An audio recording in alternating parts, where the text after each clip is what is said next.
Oiê, professora Rita de Cássia aqui com vocês para mais uma aulinha de Sociologia. Meninos, nós vamos dar uma revisadinha aqui, bem básica, num assunto interessante, chamado subdesenvolvimento. O subdesenvolvimento, ele tem o que a ver com a nossa vida? Ele está presente no quê? Ele faz parte da minha vida? Ele influencia na minha vida? E também a gente vai falar um pouquinho sobre essa dependência econômica e a nossa organização social, beleza? Então, bora lá. Meninos, eu gostaria de começar explicando para vocês o que são os países desenvolvidos, tá?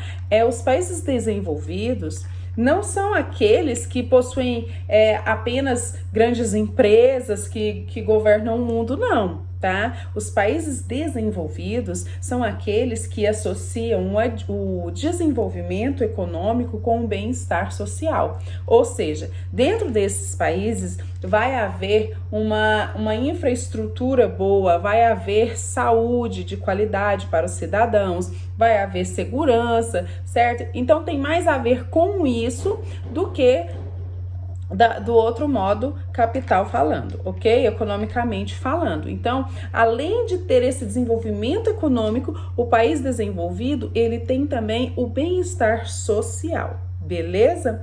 Aí a gente pergunta, professora, mas então, e o subdesenvolvido? Onde que ele entra nessa história?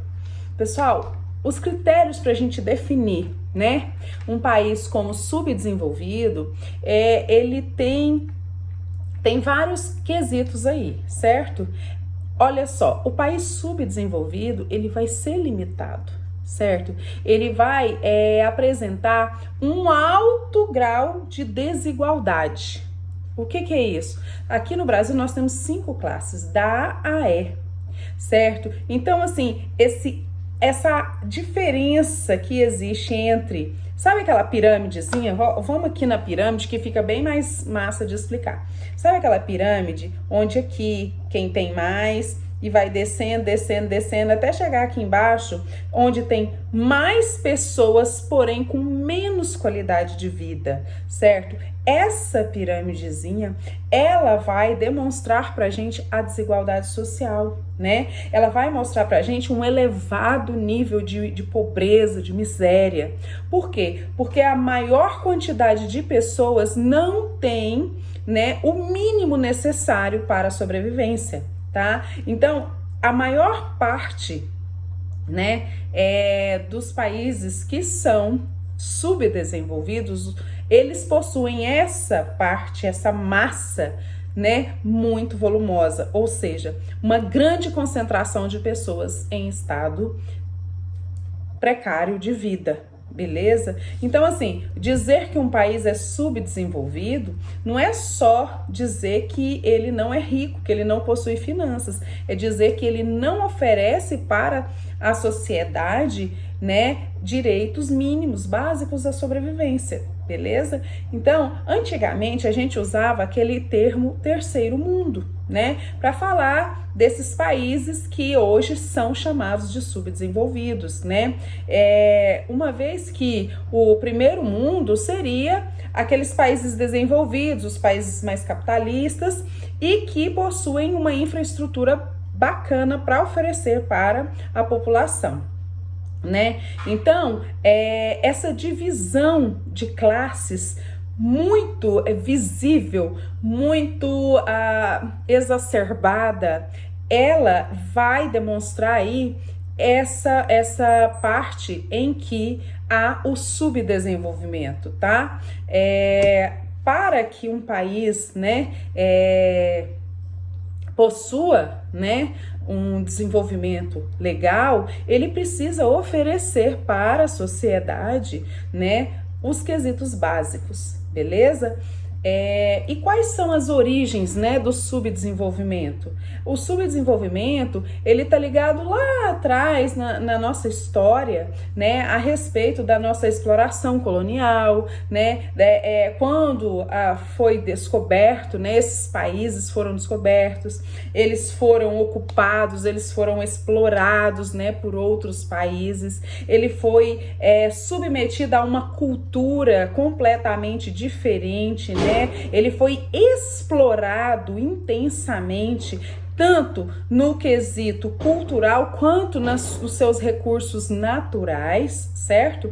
Então, isso também são características, né, das origens do subdesenvolvimento, né? Que foi essa absorção de bens, né, essa absorção de cultura que os países colonizadores impuseram sobre os colonizados, tá? E quais são, professora, esses indicadores, né?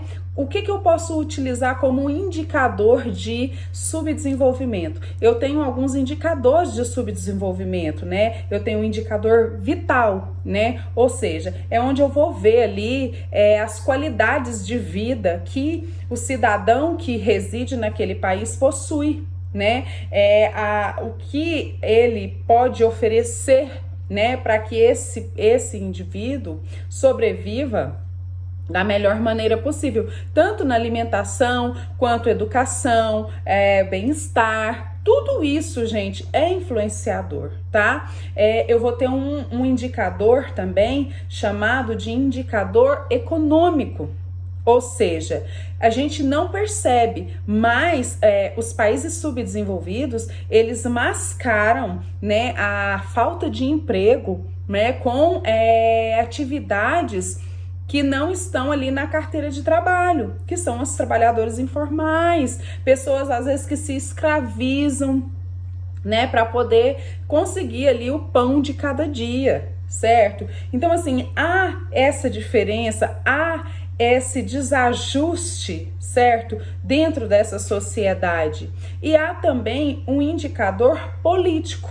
Esse indicador político também vai, né, influenciar muito, né, no subdesenvolvimento de um país, né?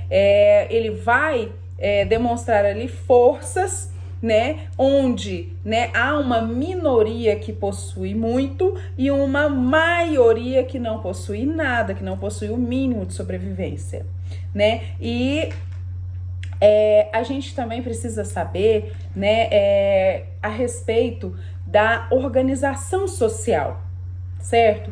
Então, a organização social, para Emily Durkheim, né, ela vai ter uma estrutura, né, que vai ser responsável, né, por esse comportamento coletivo dos cidadãos dentro, né, de um mesmo lugar.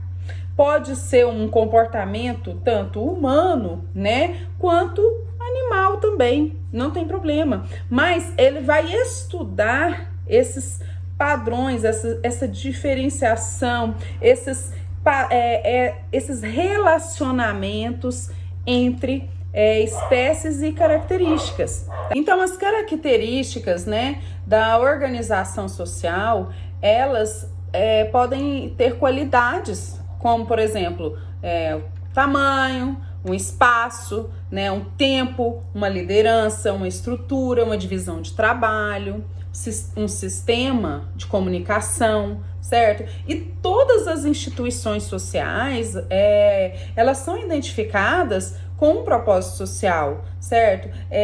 Não é só o meu interesse pessoal, eu, indivíduo, a Rita de Cássia, não é só o meu interesse que vai ter ali. Ali vai ser um interesse geral de todos que vai promover, né, mediações através dessas regras que vão governar o comportamento orgânico da comunidade. Ou seja, todo mundo vai ter, dentro de um determinado grupo, todo mundo vai ter um mesmo tipo de comportamento, beleza? Então, assim, partindo para o pressuposto, né, de que Durkheim vai dizer que existem duas formas de coesão social, a gente pode dizer que existe a coesão onde há a solidariedade mecânica, né, que ele fala que tem a solidariedade mecânica, que é comum nas sociedades menos complexas, né, porque quase todos necessitam da mesma coisa para viver. Então, nesse caso, há uma aceitação, né, em conjunto das mesmas crenças, das mesmas tradições, dos mesmos costumes. Por outro lado, já tem a solidariedade, né? Durkheim vai dizer pra gente que há uma solidariedade orgânica, que essa já é fruto da diversidade, né? De sermos diferentes uns dos outros, né? Essa já vai ser a respeito das nossas diferenças e não da identidade de crenças e de ações que a gente tenha, ou seja, não das coisas em comum que a gente tem, mas sim das nossas diferenças. E o que vai nos unir aqui dentro desse contexto é a interdependência, né? Ou seja, dessas funções sociais, né? A necessidade que uma pessoa tem da outra, né? Há uma divisão do trabalho, né? E a gente precisa uns dos outros. Por exemplo, eu sou a professora, mas eu não seria professora sem você, aluno, certo? Então, há aqui uma troca, uma divisão de trabalho. Olha, a escola não funciona sozinha. Tá? Precisa de mim, que sou professora, precisa do Gustavo, que é coordenador, precisa do Márcio, que é secretário, da Sônia, que é diretora, precisa da tia da merenda, quando a gente tem a aula lá presencial. Então, assim, são grupos diferentes, porém que uns, né, precisam dos outros. Isso é, para Durkheim, a solidariedade orgânica. E, voltando só pra gente frisar, a mecânica é aquela em que a gente tem os mesmos interesses, beleza? Fica aí a dica, minha aulinha de sociologia para vocês e que vocês tenham absorvido bem e que Jesus nos abençoe. Até a próxima. Beijinho, tchau!